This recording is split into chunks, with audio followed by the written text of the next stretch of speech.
अस्सलामुअलैकुम बिस्मिल्लाहिर्रहमानिर्रहीम। आज हमने पढ़ना bounds of integrable functions. Bounds of integrable function हमारे पास वो होता था जिसका लोअर इंटीग्रल और अपर इंटीग्रल सेम होता था, और लोअर इंटीग्रल और अपर इंटीग्रल उसके डेफिनेट इंटीग्रल के इक्वल होता था। अब हमने पढ़ना है कि अगर हमारे पास कोई फंक्शन इंटीग्रेबल है तो उसके बाउंड्स हमारे पास क्या होंगे। तो f अगर हमारे पास कंटिन्यूस है, if f is continuous on close interval A B and then integrable on A B, यानी कि अगर कंटिन्यूस है तो इसका मतलब इंटीग्रेबल भी होगा। अगर इंटीग्रेबल हो तो हमारे पास कोई ना कोई पार्टीशन एग्जिस्ट करेगी सच दैट डेफिनेट इंटीग्रल की वैल्यू होगी ग्रेटर और इक्वल टू आएगी लोअर सम के, लेस देन और इक्वल टू आएगी अपर सम के। तो अब लोअर सम जो होगा वो उसका लोअर बाउंड होगा और जो अपर सम होगा वो उसका डेफिनेट इंटीग्रल का अपर बाउंड होंगे। तो डेफिनेट इंटीग्रल या इंटीग्रेबल फंक्शन जो होता है हमारे पास उसके जो लोअर बाउंड होते हैं वो लोअर सम होता है और अपर बाउंड जो होगा वो अपर सम होगा। और ये लोअर सम और अपर सम जो होते हैं वो हमारे पास डेफिनेट इंटीग्रल को या इंटीग्रेबल फंक्शन जो हमारे पास होता है उसके बाउंड होते हैं। अब हमारे पास नेक्स्ट क्वेश्चन है, हमने प्रूफ क्या करना है, proof that 0 to pi sine x integration हम ले रहे हैं साइन एक्स की 0 से लेके पाई तक, वो ग्रेटर देन होगी 0 से और ग्रेटर देन 0 लेस देन 3 होगी। अब हमें पता है साइन एक्स जो है वो कंटिन्यूस फंक्शन है। अब हम इंटीग्रेशन ले रहे हैं 0 से लेके पाई, तो 0 से लेके पाई तक साइन एक्स जो होगा वो कंटिन्यूस है। कंटिन्यूस है तो वो हमारे पास इंटीग्रेबल भी होगा क्लोज इंटरवल 0 to पाई पे। अगर इंटीग्रेबल भी हो तो हमें पता है कि कोई ना कोई पार्टीशन एग्जिस्ट करती है P सच दैट कि लोअर सम की वैल्यू लेस देन और इक्वल टू आती है डेफिनेट इंटीग्रल के, यहाँ dx भी आएगा, यानी कि हमने साइन एक्स की इंटीग्रेशन लेनी है 0 से लेके पाई तक और वो लेस देन और इक्वल टू आएगी अपर सम के, यानी साइन एक्स की जब हम इंटीग्रेशन लेंगे उसका डेफिनेट इंटीग्रल लेंगे वो ग्रेटर देन आएगा लोअर सम से, ग्रेटर देन और इक्वल टू आएगा लोअर सम से और लेस देन और इक्वल आएगा अपर सम के। अब हम इसकी पार्टीशन कर लेते हैं क्लोज इंटरवल 0 से लेके पाई। हम कुछ पॉइंट्स ले लेते हैं, जैसे अब मैंने यहाँ पे एक पार्टीशन किया है 0 से लेके पाई तक की, मैंने कुछ पॉइंट्स लिए हैं 0 से पाई/6, फिर पाई/2, 5 पाई/6 और पाई। 0 पे भी साइन एक्स 0 होता है, पाई पे भी 0 होता है, पाई/6 का मतलब है 30, तो साइन 30 हमारे पास 1/2 होता है। 5 पाई/6 हमारे पास होता है 150, 180 को मल्टीप्लाई करेंगे 5 से तो हमारे पास आ जाएगा 900, 900 को 6 पे डिवाइड करेंगे तो 150, तो 150 पे भी हमारे पास साइन एक्स की वैल्यू 1/2 होती है। और ये हमारे पास है पाई/2, तो पाई/2 पे साइन एक्स की वैल्यू हमारे पास 1 होती है। तो हमने ये पार्टीशन कर लिया क्लोज इंटरवल 0 से लेके पाई पे। जब हम पार्टीशन कर लेते हैं तो हम इसका लोअर सम भी फाइंड कर सकते हैं, अपर सम भी फाइंड कर सकते हैं। तो लोअर सम हम इसका फाइंड करते हैं, वो हमारे पास होता है summation r is equal to 1।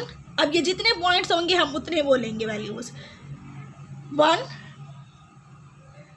1 2 3 4। पहला पॉइंट हम x0 लेते हैं, ये x1 होगा, x2 x3 x4, तो r की वैल्यू 4 आ जाएगी।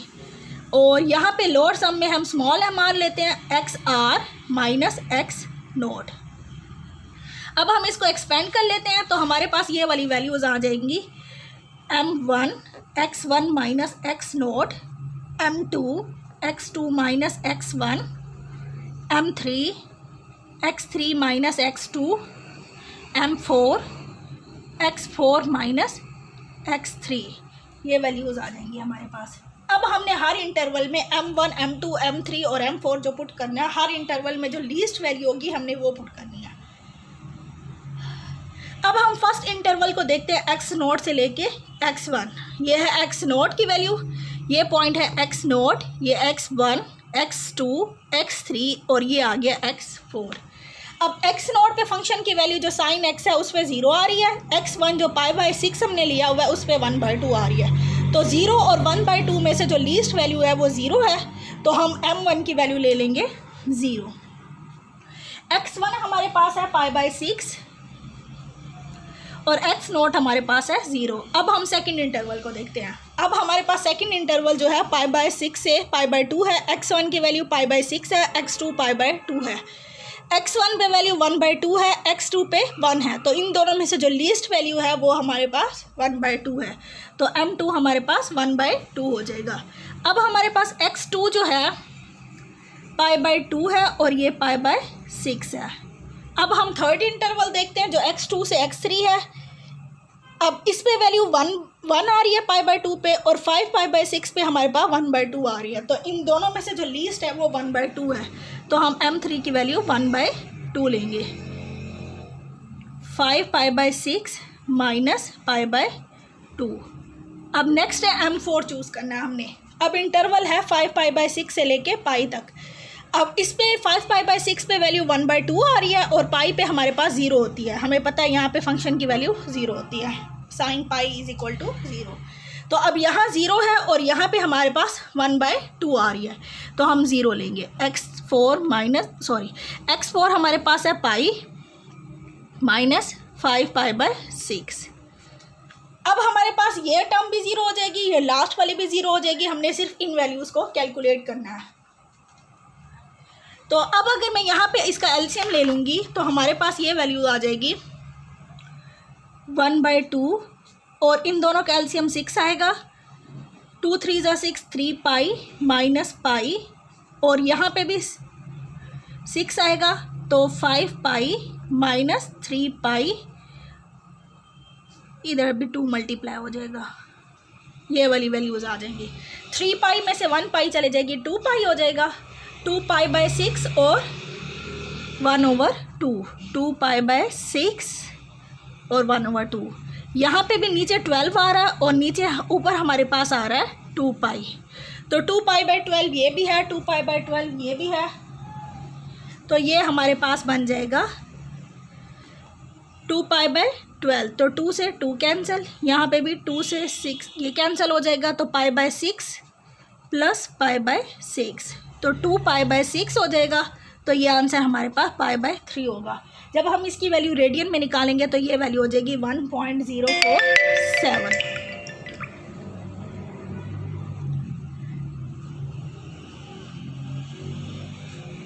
अब हमने ये लोअर सम की वैल्यू आ गई 1.047।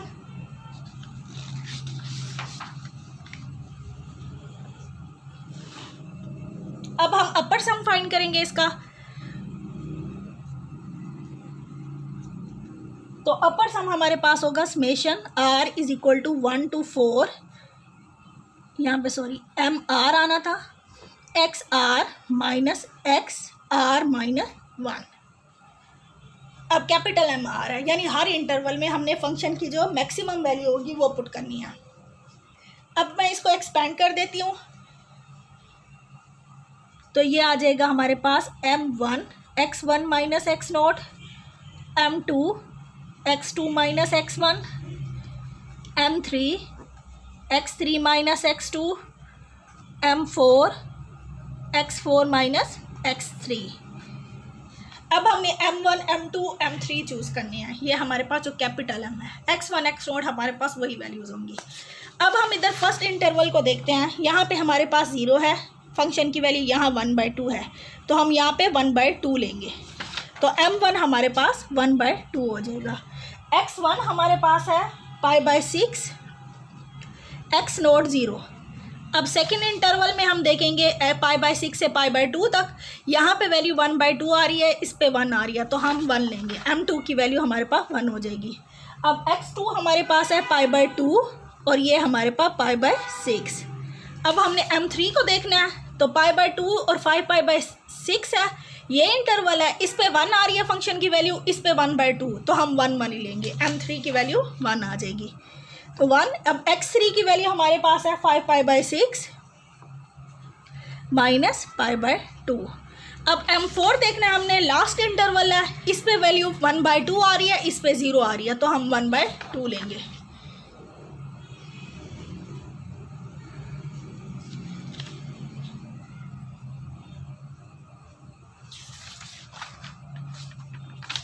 वन बाई टू x4 हमारे पास है पाई माइनस 5 π/6। तो हमारे पास जो वैल्यू आ रही है, फर्स्ट वैल्यू आ रही है π/12, इसका, और जब हम इसका एलसीएम, ये आ जाएगा π/2 π/6, ये वाली वैल्यू आ रही है 5 π/6 माइनस π/2, और ये आ रही है π/2 माइनस 5 π/12। तो π/2 से π/2 कैंसिल हो जाएगा,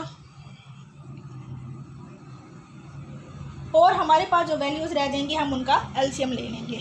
तो हमारे पास इसका एलसीएम हमारे पास 12 आएगा, इसको करेंगे तो पाई आ जाएगा, इसको 2 6 होता है, 2 6 12 तो 6 पाई हो गया, 6 2 12 तो 2 पाई होगा, 6 2 12 तो 10 हो जाएगा, 10 पाई, और ये मल्टीप्लाई होगा तो 5 पाई हो जाएगा।